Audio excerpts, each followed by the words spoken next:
Welcome back, everybody. Thank you guys for tuning in. I hope you're having good luck with your gardening and all of your projects. And without further ado, let's get to today's project. It's a cool one. And this is not it. I just wanted to show off my handiwork. I got all 19 of these solar panels mounted up on the roof. And they're all wired in. You can't see the wiring because it's all hidden underneath. Actually, the last 3 on the bottom here are not connected because it created too much voltage. My inverter max voltage is 290 and 245 is nominal. So we dropped it down to, I think, 265 by disconnecting 3 of them. So when you have your solar panels connected in series, you get adds up your voltage. But then when you connect it to your inverter, it drops down a little bit. So there's a math equation to figure that out. I don't remember what it was, but if you're hooking them up and you get 390 volts from your panels, and then you hook it up to the inverter, you lose like 10% or 9% of that. But this video is not about that. So it's summertime, Arizona. It's hot. Actually, today's not too hot. It's only 90, I think. It's what, 40 degrees, 35 degrees Celsius for my friends across the pond, Australia, UK, that sort of thing. So this time last year, the missus and I had to build a insulated box for our inverter and batteries. And over the last year, that thing had starting to fall apart because it was just temporary. So I built a new one. Let's go check it out. Get some light.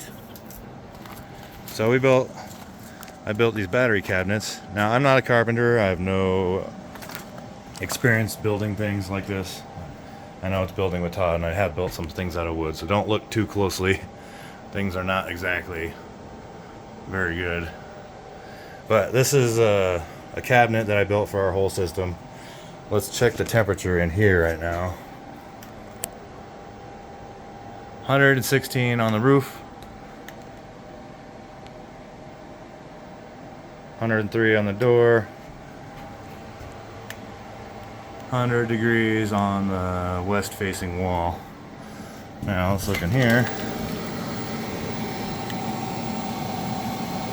Batteries are at 90 degrees. 77 down there. Whoa. Oh, we gotta work on our air circulation in here, I guess. Let's see what the wall is. The wall's 90. There's the wall down here on the bottom. 84,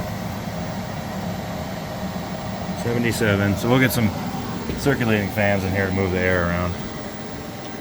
We took all the old foam from the old insulated box that we built, and we put it all the way around the inside of this. So all the doors are insulated with 1-inch foam, the walls, the ceilings. Now there's a few light gaps here and there, and over there where the air is getting in, or it could be messing around with things. But it is nice and comfortable in here. Now you can see I used some expanding foam in there to fill in that gap. It's got some little gaps in there, but we'll probably get some ducting and run ducting to the air conditioner in there and have that swirl around in there and keep it cool. There's our little air conditioner, and here's our problem children. This one's broken. It doesn't work. This thing's fried. These keep frying. I have this one in front of the air conditioner. I'll show you this part on the bottom right here, the circuit board. Something in there there's no way, there's like no heat sink or any way for heat to dissipate. I know it's connected by Ethernet and it shouldn't have enough energy to get hot and melt, but it does.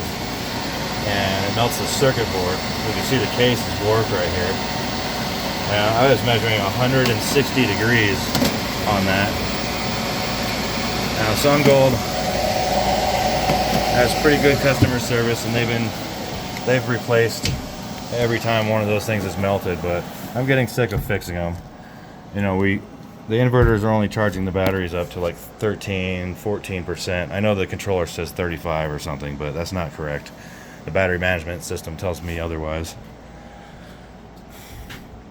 So we're probably gonna get an EG4 1800K inverter hybrid to replace those, and just, you know, sort of our motto is to buy once, cry once. So we're gonna buy a really expensive, much higher end version, I guess. The Sun Gold LV 6548. So they're nice for beginners, but if they're not in a cool, dry place, they get angry. So we're gonna get something that's got a sealed box and doesn't get nearly as warm. So hopefully that'll help us out. So I guess we're gonna wrap this. Oh, we also talked about getting a Schneider too. Our friends over at JCDC and the AZ highly recommends the Schneider. So I don't know anything about the Schneider ones, but I'll do some research. They seem to be something you could get that could last a very, very long time. Not like 2 years, but maybe 30 or 40 years. I don't know. The EG4 1800K has a 10-year warranty, so that's something to look into as well. You see, we got our solar panel PV wiring going through some conduit. It's just tied up with a string right now. I gotta get some brackets and mount it to the wall so it's on there properly. And if you're gonna copy what I'm doing with this box and you're gonna try to get it inspected, they will not be okay with that. I'm pretty sure it has to be a metal box, not wood and styrofoam. We live off grid and I don't have to ask permission from the Crown to do what we're doing out here. So later on I may clean the wiring up and run conduits and things like that, make it look nicer, just for aesthetics, so that it looks nice when I look at it. I know no one else is gonna see it except for me and the missus. But I guess we're going to wrap this video up, so thank you guys for tuning in. If you have any questions or comments, leave those down below. Give us a thumbs up, and as always, keep building and try to be good to each other. Some of us aren't here for very long, and a little bit of kindness will go a long ways. So God bless you all, and peace.